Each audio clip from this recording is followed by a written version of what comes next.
driving. It has been quite therapeutic for me. Oh, I have no problem about travelling on my own. If MS has taught me anything, it's taught me to be a tough lady.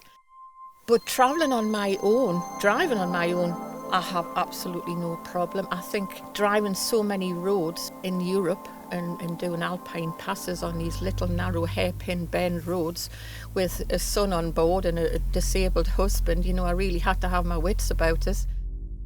I did a trip up into Scotland last year on my own for a week.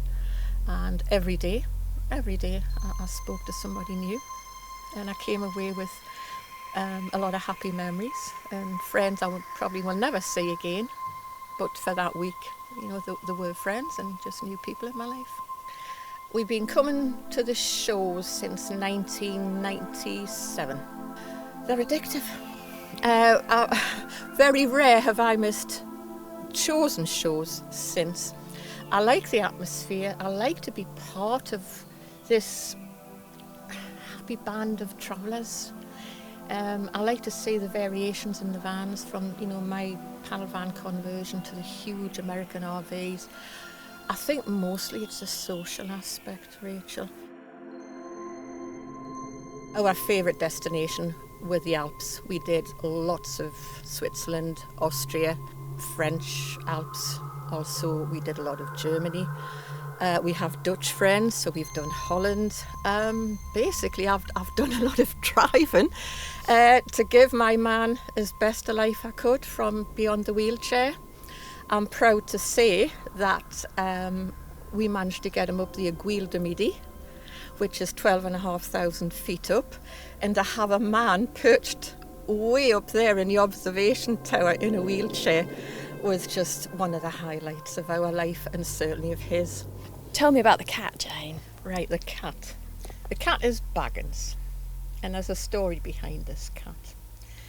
Sadly, Dave had to go into care.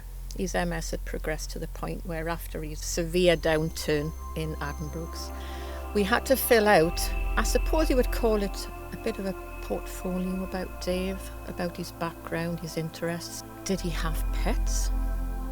Because they wanted a background to this man before he started living with them. So we said, yes, we've always had cats. He's always been a cat lover. And bless them, on the day that we moved Dave in, this cat was on the bed. And this was the home's room warming present to Dave. Sadly, when Dave died, I had the unenviable task of clearing his personal items out, which, yes, was very upsetting. And the cat was there, and one of the ladies said to me, I think you should take the cat with you, Jane, because he'll probably end up in an incinerator. I said, no way is this cat going in an incinerator. That cat is coming home with me. And because it was my last link with this care home where Dave actually was happy, he was happy there, this cat travels everywhere with me. So Baggins is my constant companion. Dave took ill in 2014 and I had planned a French holiday. Sadly, he never got any further than Addenbrooke's. He took ill on the way down on the A1.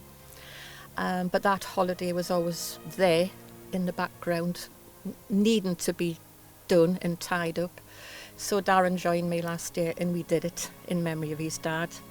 And no sadness, Rachel, no sadness. It was all a happy holiday and very much with Dave in mind. Sadly, this van is special to me because it was already in production when my husband died and he never saw it. But it came with no history and it's the only van in all the years I've had camper vans that is truly mine. So this is a very, very special van. And with Dave's blessing, I'm continuing with the life I love, which is raking the roads, the highways and byways, and seeing as much of the UK and Europe as I can possibly do.